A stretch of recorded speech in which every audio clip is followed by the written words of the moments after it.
I don't think I'm exaggerating when I say us anime fans are eating good right now. With such an action-packed fall 2022 of anime, we are bound to get more amazing anime this winter 2023. With returns from amazing anime such as Vinland Saga, Misfit of the Demon King Academy, and Bungo Stray Dogs, but that's not the only anime with dog this season. We have Inukai-san's Dog, which is an anime about a guy that turns into a dog and the girl finds him and wants to make love with him. Yep, seriously. So today I want to talk about some of the animes that I consider my personal favorites from this season.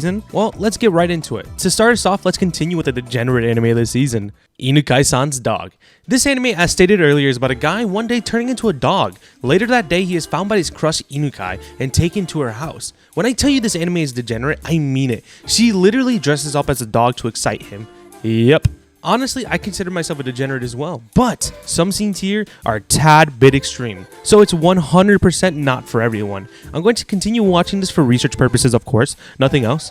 This season, we have a ton of transformation anime, one of them being Onimai. This anime is about a guy getting turned into a girl by his science-loving sister from the same studio that made Mushoku Tensei, actually.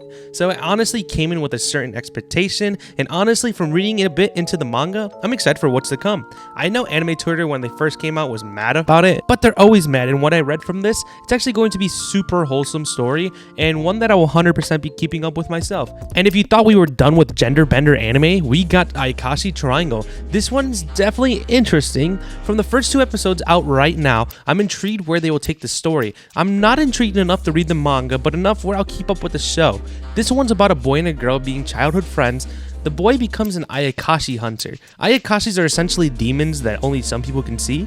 One day, the girl that is friends with him runs into the most powerful Ayakashi, and after fighting it, the Ayakashi casts a spell on the boy, turning him into a girl. Interesting plot so far, we'll have to see where it takes us. This season of anime, we're also getting so many rom-com anime. Tomo-chan is a Girl is a show that honestly I wasn't expecting to like too much, but so far from the 3 episodes we've gotten, I'm a huge fan of it. Tomo is a tomboy who likes to hang out with the boys. They roughhouse and spar, but through thick and thin, they got each other's backs. Yet there's one small problem. She is in love with Jun, her childhood best friend. This story so far is actually a great one, and I love seeing the dynamic between the two, as well as the 2 girls on the outside, putting Tomo and Jun through some things that are honestly a really good laugh.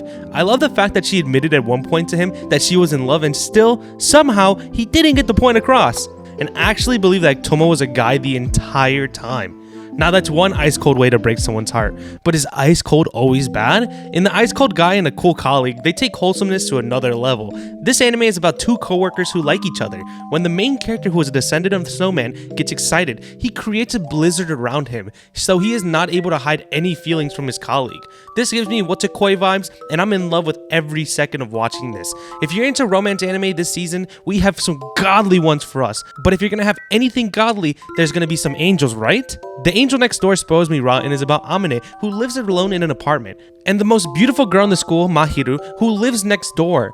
They've almost never spoken until the day he sees her in distress on a rainy day and lends her his umbrella. To return the favor, she offers him to help around the house, and a relationship slowly begins to blossom as the distance between them closes. So far, the entire show is just extreme wholesomeness, and I love to see more of these romance animes getting the spotlight. Another great romance anime this season is Kobu Won't Let Me Be Invisible. Junta Shirihashi has one goal, and is to experience youth to its fullest, but this is easier said than done.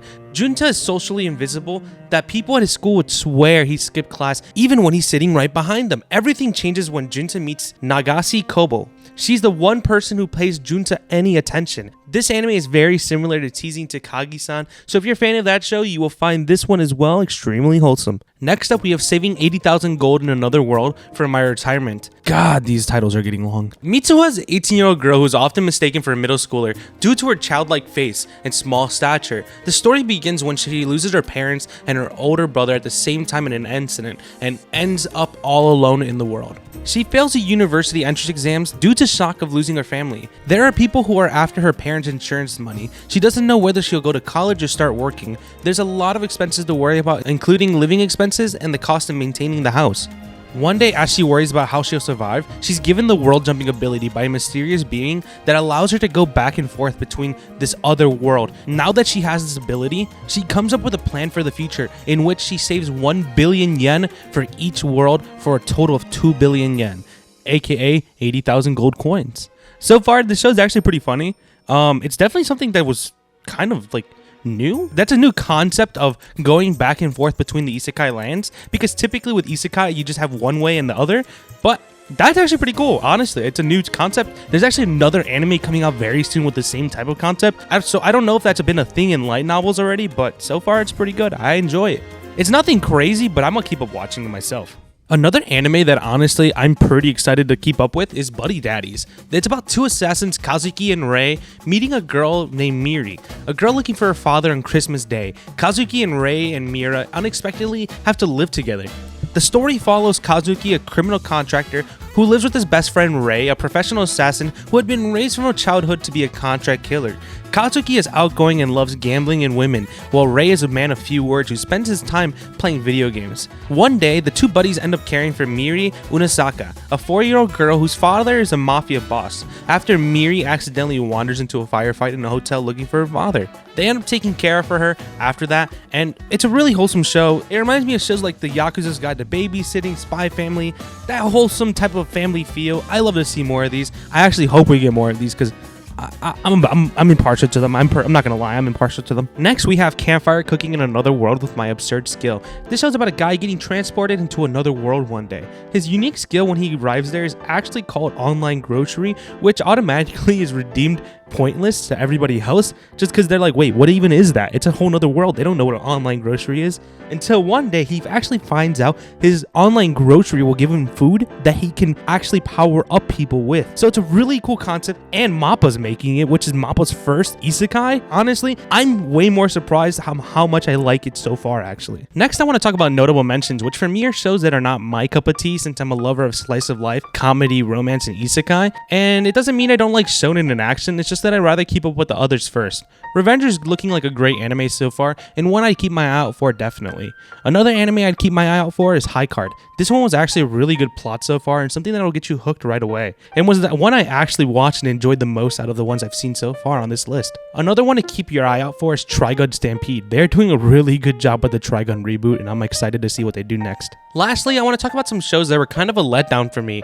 Ones that I was actually hyped coming into the season, and now that I've watched them, they're kind of boring or uninteresting. Spy Classroom originally was one I was excited for, with this concept of the world where people are in an information-based war, where spies are common. I liked the concept of the story and even some of the plot, but honestly, it was poorly done, and even some of the comedic parts felt bland. So it was something that I might keep my eye out for if I heard something like interesting coming out about it, but other than that, it's not that good. Another show like this is Nier Automata. Let me state this first. I have actually never played any of the games, and the only form of the game I've ever seen was R34. But honestly, I was expecting better from something that was ranked so high this season on people's watch list. Maybe it's just not my type of show, but honestly, I kind of was expecting more.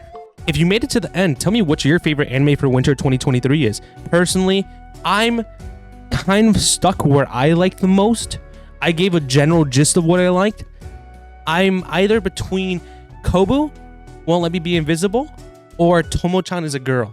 And that's just because I'm a rom-com lover. I'm just a rom-com lover. So. I'll see you guys in the next one, okay?